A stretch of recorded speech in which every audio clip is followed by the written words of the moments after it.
আসসালামু আলাইকুম রহমতুল্লাহ। আজকে আমরা ক্লাস করব অনার্স ফোর্থ ইয়ারের অ্যাডভান্স অ্যাকাউন্টিং 2 চ্যাপ্টার নাম্বার 3। এর মধ্যে 3টা পার্ট আছে। আজকে আমরা যে পার্টটা নিয়ে ম্যাথ সলভ করব বা যে পার্টটা নিয়ে ডিসকাস করতে যাচ্ছি সেটা হচ্ছে যেটা থেকে সবচেয়ে বেশি কোশ্চেন হয়। চ্যাপ্টারটার নাম হচ্ছে consolidated statement on acquisition date and after acquisition date. সেই চ্যাপ্টার অঙ্কগুলো করতে গেলে আমরা দুইটা কোম্পানির সাথে পরিচিত হব।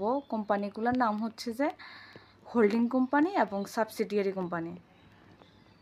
সো আমাদেরকে এখন ফার্স্ট অফ অল জেনে নিতে হবে হোল্ডিং কোম্পানিটা কি এবং কি সাবসিডিয়ারি কোম্পানিটা কি। হোল্ডিং কোম্পানি হচ্ছে যে কোম্পানি অন্য একটা কোম্পানির 50%-এরও অধিক শেয়ার ক্রয় করে নেয়, সেটা হচ্ছে হোল্ডিং কোম্পানি। আর যে কোম্পানিটার 50%-এরও অধিক শেয়ার ক্রয় করে নিছে ওই কোম্পানিটাই হচ্ছে আমাদের সাবসিডিয়ারি কোম্পানি।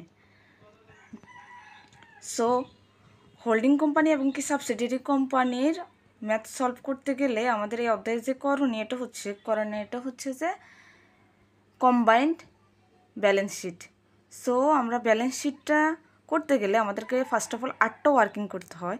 সো আজকে আমরা ওয়ার্কিংগুলো কীভাবে করব সেটা ডিসকাস করব। সো ফার্স্ট অফ অল যে ওয়ার্কিং সেটা হচ্ছে হোল্ডিং রেশিও। সো হোল্ডিং রেশিওটা কি? হোল্ডিং রেশিও হচ্ছে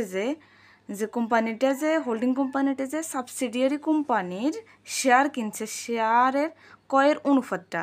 সাপোজ আমরা ধরে নিলাম যে সাবসিডিয়ারি কোম্পানির 2000 শেয়ার রয়েছে, এর মধ্যে 1500 শেয়ার ক্রয় করেছে, তার মানে আর বাকি আছে কত শেয়ার? 500 শেয়ার। সো 500 এবং কি 1500 এর মধ্যে অনুপাত করলে আমরা পাইতেছি 3:1।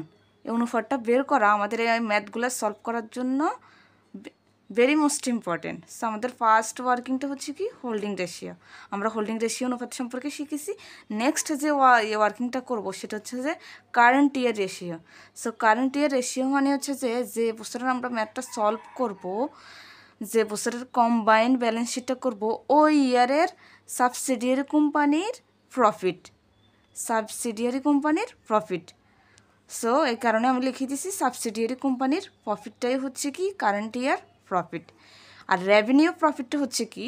রেভিনিউ প্রফিট হচ্ছে আমাদের মানে যখন থেকে যে ডেট থেকে আমাদের হোল্ডিং কোম্পানি সাবসিডিয়ারি কোম্পানির কে পারচেস করছে বা শেয়ার ক্রয় কেড়ে নিছে এরপর থেকে যে প্রফিটটা হয়েছে সেটাই হচ্ছে কি রেভিনিউ প্রফিট।